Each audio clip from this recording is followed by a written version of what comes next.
बेटा, हम लोग कॉस्ट के अंदर मैंने आपको बताया था हमें 3 कॉन्सेप्ट पढ़ने हैं, टीसी, एनसी और एसी।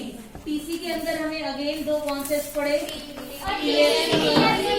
सीबीसी। एसी के अंदर भी हमने 2 कॉन्सेप्ट पढ़े, एबीसी। ठीक है, यहाँ तक किसी को कोई दिक्कत नहीं है।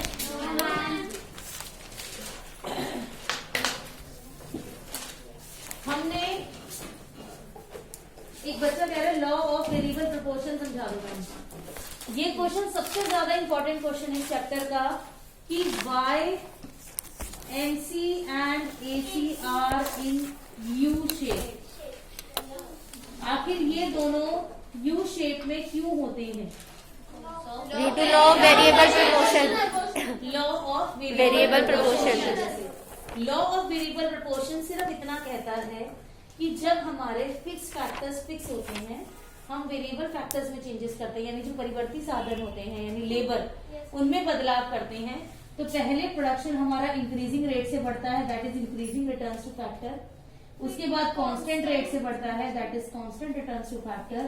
उसके बाद डिक्रीजिंग रिटर्न से बढ़ता है, that is decreasing returns two factor. ठीक है, इसको हम बोलेंगे साधन के बढ़ते प्रतिफल, साधन के बढ़ते प्रतिफल, साधन के समान प्रतिफल, साधन के घटते प्रतिफल। ठीक है, प्रतिफल मतलब रिटर्न्स, हमें क्या मिल रहा है। ठीक है, इंक्रीजिंग रिटर्न्स मतलब जितना हम लगा रहे हैं हमें उससे ज्यादा मिल रहा है, उसे इंक्रीजिंग रिटर्न्स कहते हैं। जैसे मैंने आपको कहा था प्रोडक्शन जो है तेजी से बढ़ रहा है बहुत, पहले 5-5 यूनिट बढ़ रहा था, फिर 7-7 बढ़ने लगा, फिर 8-8, यानी इंक्रीजिंग रिटर्न से बढ़ रहा है। कांस्टेंट रिटर्न मतलब हर बार सेम अमाउंट से बढ़ना, हम जितना लगा रहे हैं उतना हमें मिल रहा है। ठीक है, अगर जो हमारा प्रोडक्शन है 5 यूनिट से बढ़ रहा है तो अगली बारी भी 5 यूनिट से बढ़ेगा और उससे अगली बारी भी 5 यूनिट से बढ़ेगा, that is constant return. Decreasing return मतलब हम जितना लगा रहे हैं हमें उससे कम प्रोडक्शन हो रहा है, यानी हमें लॉस की सिचुएशन आ रही है ये कि हमने इनपुट तो बहुत ज्यादा लगाए लेकिन प्रोडक्शन इतना ज्यादा नहीं हो रहा है। तो हमारा जो डिक्रीजिंग रिटर्न है मतलब प्रोडक्शन जो है वो घटती हुई दर से बढ़ रहा है, कि पहले 5 से बढ़ा था, बढ़ रहा है लेकिन प्रोडक्शन, लेकिन जो रेट है, जो गैप है वो कम हो रहा है। पहले 5 से बढ़ा, फिर 4 से बढ़ा, फिर 2 से बढ़ गया और फिर मैक्सिमम होके घट गया। लॉ सिर्फ इतना ही है, यहां तक कॉस्ट की बात लॉ नहीं करता, ये लॉ है। लेकिन इसके आगे क्या होता है जब हम जितना लगा रहे हैं उससे ज्यादा हमें रिटर्न्स मिलते हैं तो शुरू में हमारी जो कॉस्ट होती है वो डिक्रीज हो जाती है। मैंने कल एग्जांपल भी समझाया था, मान लीजिए आप शुरू में अपना प्रोडक्शन बढ़ा रहे हो, मैंने आपको कहा था 10 मीटर हम कपड़ा खरीदते हैं, फिर हमने 50 मीटर कपड़ा खरीदा तो कंपैरेटिवली हमें सस्ता मिलेगा। तो यानी एक बार शुरू में जब मैंने अपना प्रोडक्शन बढ़ाया, पहले मैं 10 मीटर कपड़े से प्रोडक्शन करती थी, अब मैं 50 मीटर कपड़े से प्रोडक्शन कर रही हूँ, प्रोडक्शन बढ़ा रही हूँ ना। ठीक है, लेकिन इस प्रोडक्शन के बढ़ाने से मेरी कंपैरेटिवली जो कॉस्ट है वो कम हो गई, कि मुझे जो रेट है 10 मीटर कपड़ा मुझे 40 रुपए के हिसाब से मिलता था, 50 मीटर कपड़ा मुझे 38 रुपए के हिसाब से मिलता है, यानी कंपैरेटिवली कॉस्ट मेरी कम हो गई। बात समझ में आ गई? ठीक है, तो कॉस्ट कम हो जाती है। उसके बाद हमारी कॉस्ट कांस्टेंट रहती है और उसके बाद भी अगर हम प्रोडक्शन बढ़ाते हैं तो हमारी कॉस्ट फिर बढ़ जाती है। कल ये एग्जांपल मैंने बहुत अच्छे से समझाया था। मैम कॉस्ट पहले जैसे हमें जो रेट होता है वो गिरता है, हमें कम रेट पे चीजें मिलती है, फिर कांस्टेंट हो जाती है, उसी रेट पे मिलती है, लेकिन हम कॉस्ट बढ़ता कैसे है? बढ़ने का मतलब है कि कंपैरेटिवली पहले जो रेट मेरी कॉस्ट कंपैरिजन कम हो रहा था, अब कम नहीं होगा, अब प्रोडक्शन के हिसाब से कॉस्ट बढ़ेगी भी। अब वो रेट कम नहीं लगाएगा, 38 रुपए उसने फिक्स कर दिया, अब आप जितना प्रोडक्शन बढ़ाते जाओगे 38 के हिसाब से आपके कॉस्ट बढ़ती जाएगी, जितना प्रोडक्शन बढ़ाओगे उतनी कॉस्ट बढ़ती जाएगी। समझ में आ गई बात? इसी वजह से जो हमारी एमसी और एसी की जो शेप है वो यू शेप होती है। एमसी भी ऐसा होता है और एसी भी ऐसा होता है, जीरो क्वांटिटी और कॉस्ट, क्वांटिटी कॉस्ट। ये तो कल लिख लिया था, इसको yes, की जरूरत नहीं है। समझ में आ गए यहाँ तक? Yes ma'am. पक्का? बढ़ू आगे, इरेज कर। मैम हम जब इसका रीजन लिखेंगे एमसी एंड एसी जो यू शेप में क्यों होता है, तो हमें इसमें कॉस्ट के बारे में भी लिखना पड़ेगा। तब लिखना है।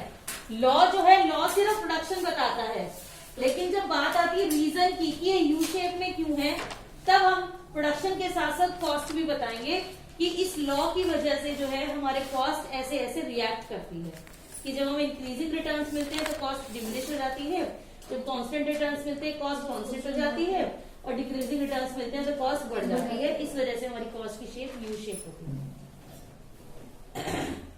क्लियर होगी इस बात? Yes, ma'am. कोई दिक्कत यहाँ तक? No ma'am. इरेज कर दूं? Yes ma'am. कर दूं? नो मैम, मैम ये नोट करना है। भाई जिन्होंने नहीं किया वो तो करेंगे, अगर आपने ये सब कर रखा है जल्दी जल्दी करो।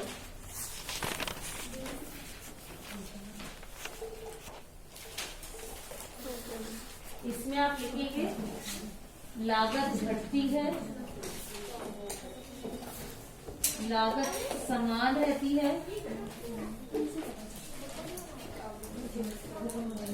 लागत बढ़ती है।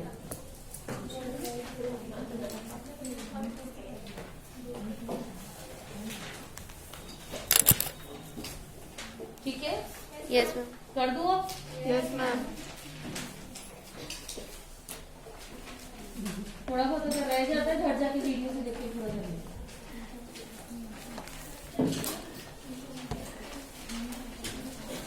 हाँ जी, आते हैं वापस अपने एसी पर।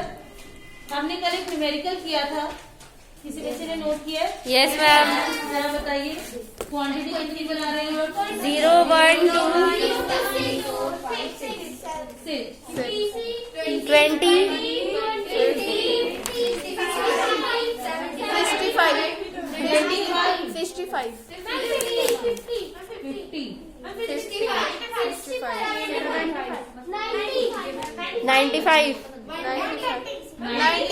95,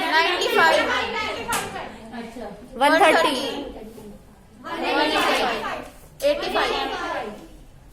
ठीक है, आगे नहीं लिख रही मैं। एमसी वाला टॉपिक और टीईसी भी वो कल हो गया, हमें ये वाला टॉपिक करना है। ठीक है, अगर मुझे एसी निकालना है तो मैं डायरेक्टली निकाल लूंगी टीसी बाय क्यू करके, लेकिन हमें ये कॉन्सेप्ट भी आने चाहिए। अगर मुझे एएफसी निकालना है तो मुझे करना ही पड़ेगा। टीएफसी क्या है इसके अंदर? इस टेबल में टीएफसी कितना है? 20। क्यों है 20? मैम क्योंकि टोटल कॉस्ट 20 है 0 के रेट पे। क्योंकि जब हमारा प्रोडक्शन कुछ भी नहीं हो रहा और फिर भी हमारी कॉस्ट हो तो वो कॉस्ट फिक्स कॉस्ट होती है। समझ में आ गया? Yes, जब हमारा ma'am. प्रोडक्शन 0 हो और फिर भी कॉस्ट हो तो वो हमारी फिक्स कॉस्ट होती है। तो फिक्स कॉस्ट हो गया 20, 20, 20, 20, 20। ठीक है, चलिए एएफसी निकालिए जरा। एएफसी कैसे निकालोगे? TFC upon Q।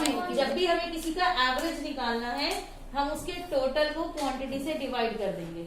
हमें एवरेज का, हमें कॉस्ट की एवरेज निकालनी थी, हमने उसकी टोटल को से डिवाइड कर दिया। हमें फिक्स कॉस्ट की एवरेज निकालनी है, हमने फिक्स कॉस्ट के टोटल को Q से डिवाइड कर दिया। हमें वेरिएबल कॉस्ट की एवरेज निकालनी है, वेरिएबल कॉस्ट की एवरेज, तो हम वेरिएबल कॉस्ट के टोटल को Q से डिवाइड कर देंगे।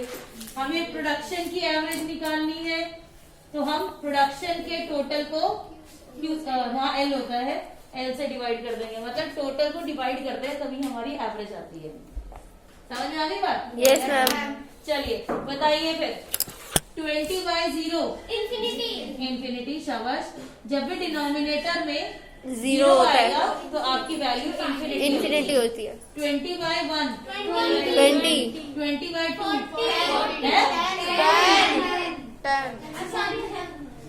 20/2 20/3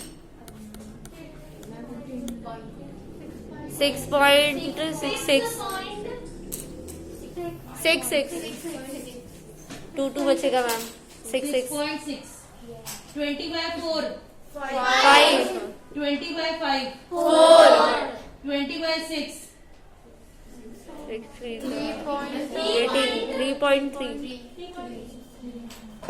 ठीक है, इमेजिन करो ये 7, 8, 9, 10, 11, 12, 13, 14 चल रहा है, ये तो बीसी रहेगा।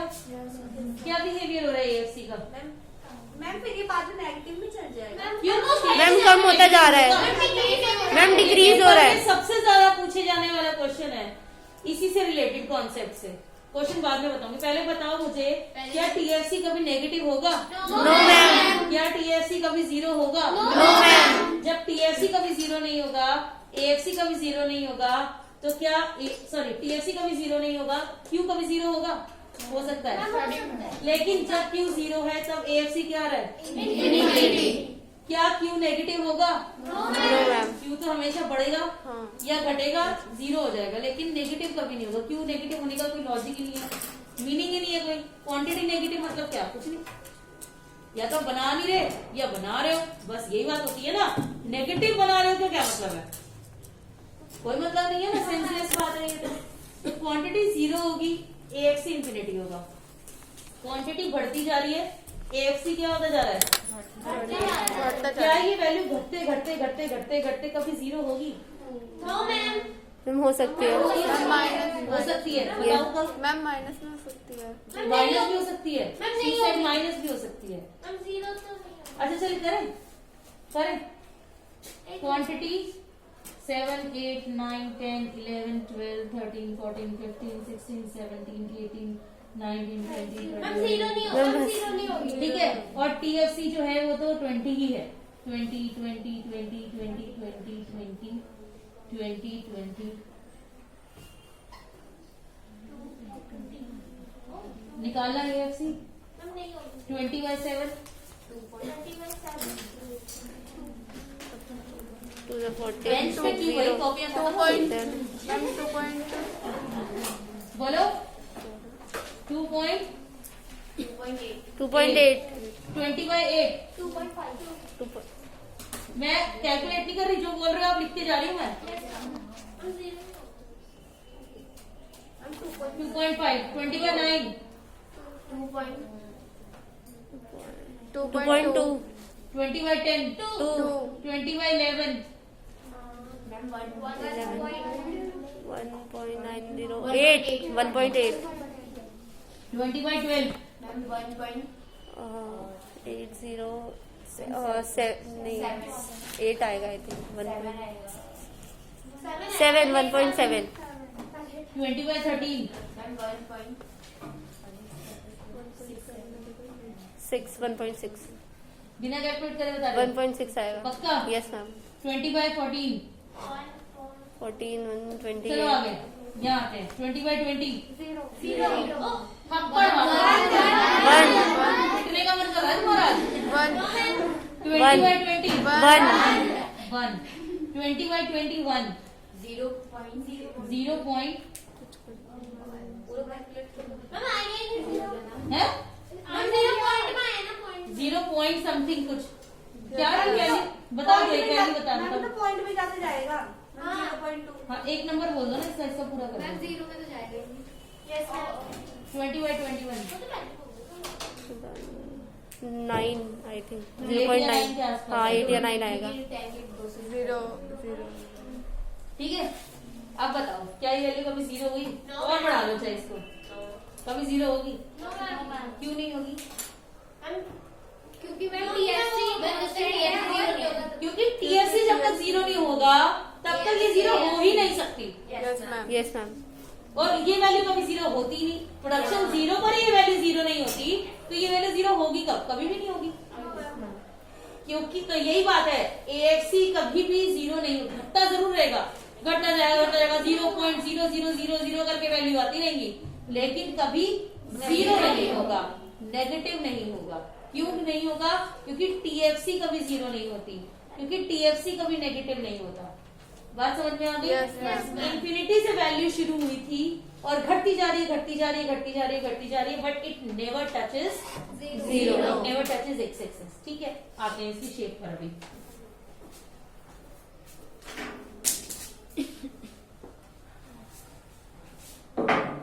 Okay, now TVC.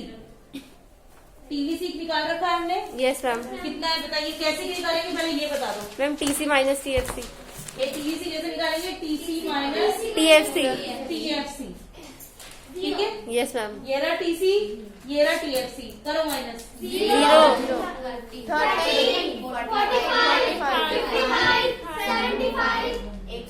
110 मैम वहाँ 65 मैम 55 55 ही आएगा। 55 75 माइनस 20 55, 95 माइनस 20 75, 130 110 165 पीवीसी हो गया। चलिए एबीसी बताइए जल्दी जल्दी। एबीसी मतलब PVC bye Q, 0 by 0, 0 0 by 0 is not 0, 0 Not by 0 defined. is infinity। Infinity. इस बात का ध्यान रखना, ध्यान से समझेंगे। 8th क्लास के बच्चों को सिखाइए ये मेन चीज, और आप लोग 0 by 0 0 कह रहे हो। फ्रैक्शन में ऊपर न्यूमरेटर होता है, नीचे डिनोमिनेटर होता है। No matters what the numerator is, no matters what the numerator is मतलब कि हमें कोई फर्क नहीं पड़ता कि न्यूमरेटर क्या है, लेकिन अगर डिनोमिनेटर 0 है तो उसका आंसर इंफिनिटी आएगा। ऊपर चाहे कुछ भी लिखा हो, पॉजिटिव नंबर, नेगेटिव नंबर, 0, कुछ भी लिखा हो, रूट का नंबर, एनीथिंग एल्स, अगर नीचे 0 है तो आंसर इंफिनिटी आएगा ही आएगा। बात समझ में आ गई? 0 by 0 इंफिनिटी, 30 by 1 30 45 by 2 7.5 है, हाँ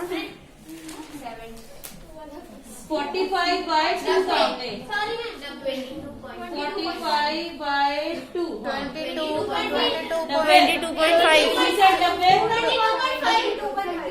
डिवाइड करना है, मल्टीप्लाई नहीं। 22.5 45 by 2 22.5 22.5 55 by 3 देखे तुम्हारी कैलकुलेशन, 18.3 आराम से एक ही कर तो रही है वो। 18.3 हाँ 18.3 18.3 75 by 4 75 by 4 बेटा दिमाग को थोड़ा चला लो, दहेज में लेके जाओगे इसका कोई यूज नहीं है वहाँ। 75 by 4 19 है 35 36 18 18.5 32 3 0.7 110 upon 5 22 165 upon 6 12 45 7 42 30 5 5 1 नो मैम 27.4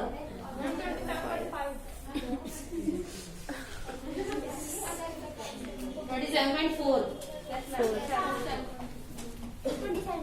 क्या बिहेवियर है एबीसी का, क्या देख रहे हो? मैम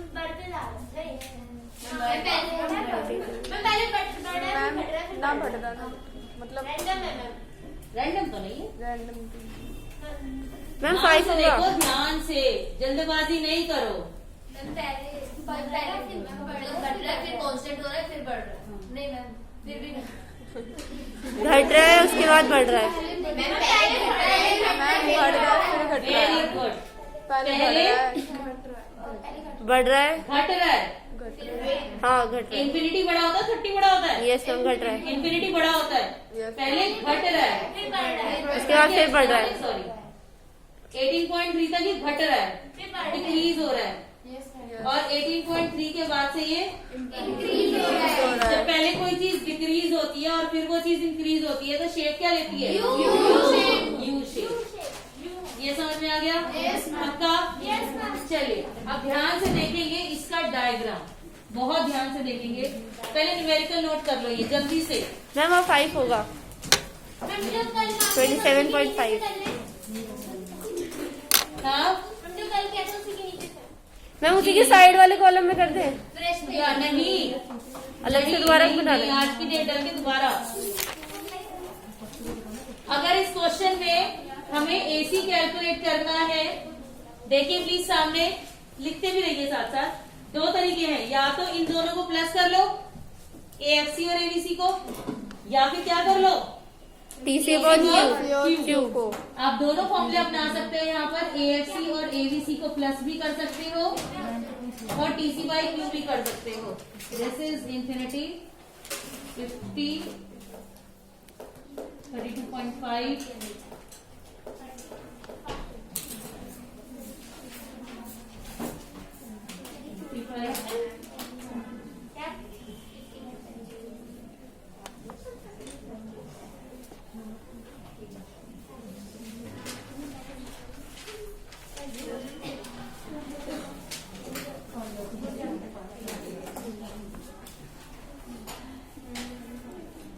मैंने डिवाइड करके निकाला है, प्लस करके भी यही वैल्यूज आ रही है क्या?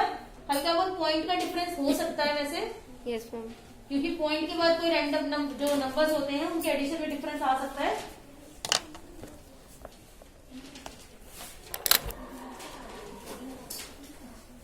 ये न्यूमेरिकल समझ में आया है सबको? Yes ma'am. थोड़ा सा साफ काम कर लो, कॉपी सजाने को नहीं कहा लेकिन थोड़ा सा साफ करो, जल्दी करो बेटा जल्दी। और ये टी अपना ढंग का बना लो भाई, पेपर में क्यों अपने वो कर रहे हो? पहले भी तुम्हें एक बार टोका था मैंने टी के लिए। स्पीड पकड़ो जल्दी से, जल्दी स्पीड पकड़ो।